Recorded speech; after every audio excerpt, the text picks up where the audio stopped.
Bible Study Lessons. Psalm chapter 10 is not a prayer, but a beautiful statement of faith in God. The psalm is attributed to David, but we can only guess at its historical background.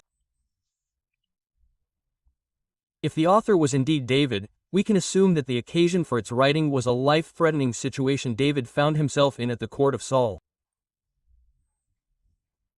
Picture the scene. David had found favor with God and with men, but Saul had fallen so low spiritually that the Spirit of God had left him. We read about this in 1 Samuel, chapter 16, verse 14.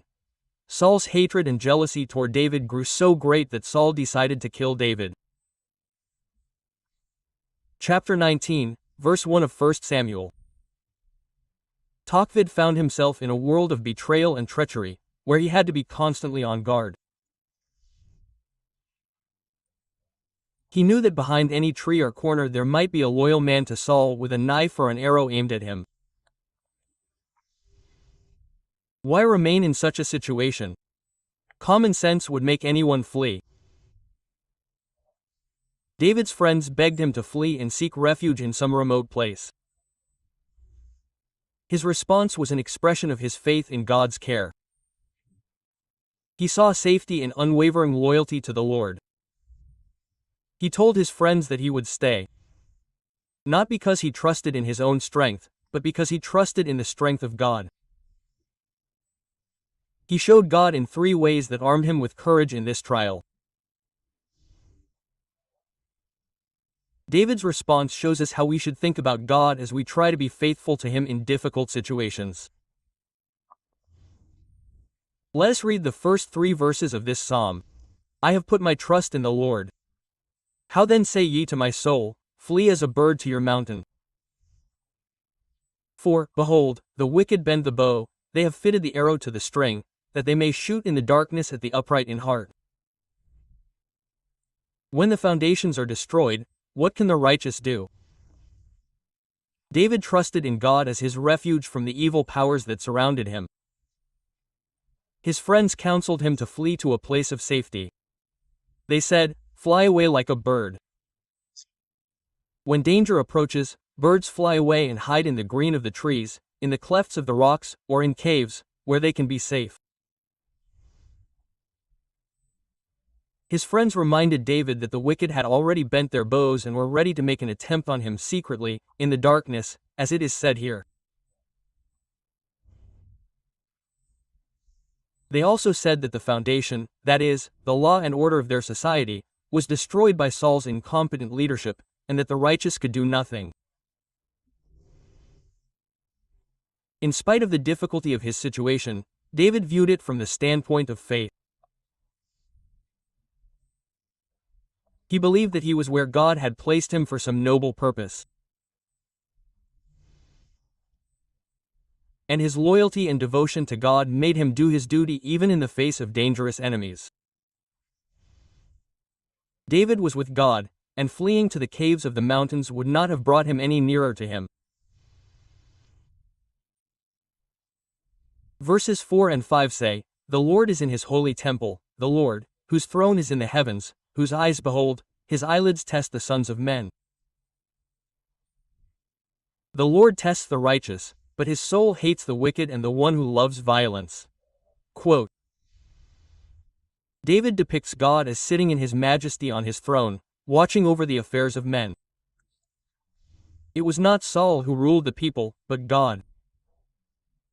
David knows that God, the King of the universe, sees all the affairs of men, and nothing escapes his gaze. It is possible that the words eyelids, that is, forever test him, imply that God squints his eyes to better examine all the affairs of mankind. He judges all men, both the righteous and the wicked. He watches the godly to strengthen them, testing their loyalty and delivering them when the fire of trial becomes unbearable.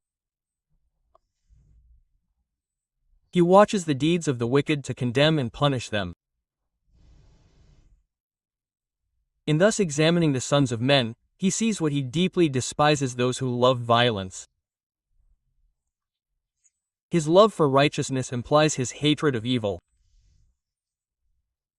God loves all people and desires that all be saved, but he nevertheless hates evil.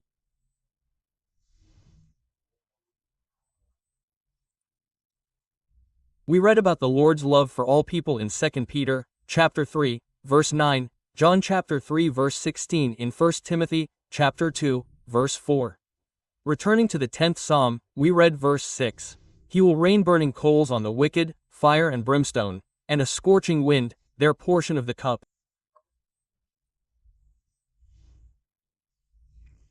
David declares that he will not take care of the wicked. God will, and so it will be. The time will come when God will punish the wicked. 4 images depict this truth, that God will judge the wicked.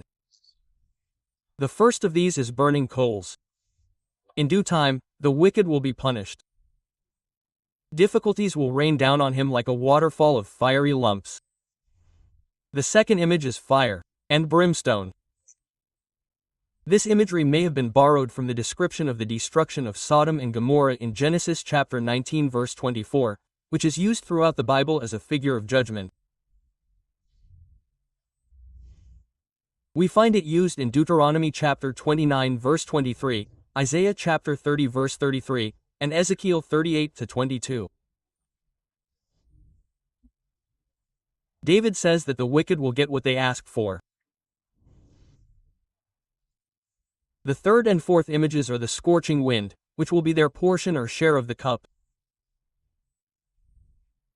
The wicked will have a scorching wind, or, to use another metaphor, they will have to drink the cup of wrath. They will not escape the coming judgment. God will not forget them. David decides to stay where he is. He will not be afraid, because his refuge is God himself. Because God's testing will only make him stronger, and because the time will come when God, the great avenger, will deal with the wicked. For the Lord, he is righteous. He writes in verse 7, he loves righteousness. His face beholds the righteous. Quote.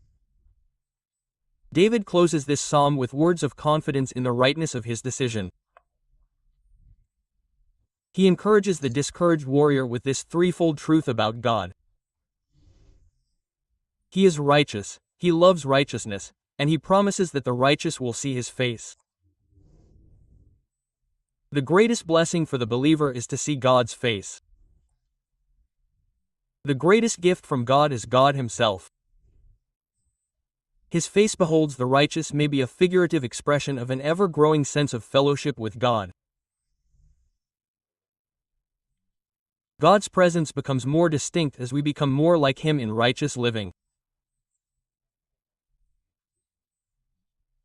Thus, seeing his face is an event in eternity that we look forward to, although it is literally so.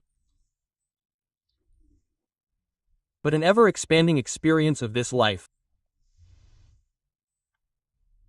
David might say, do not flee from the fiery trial, but use it to see the face of God more clearly. Don't run from it, go through it with God. Quote.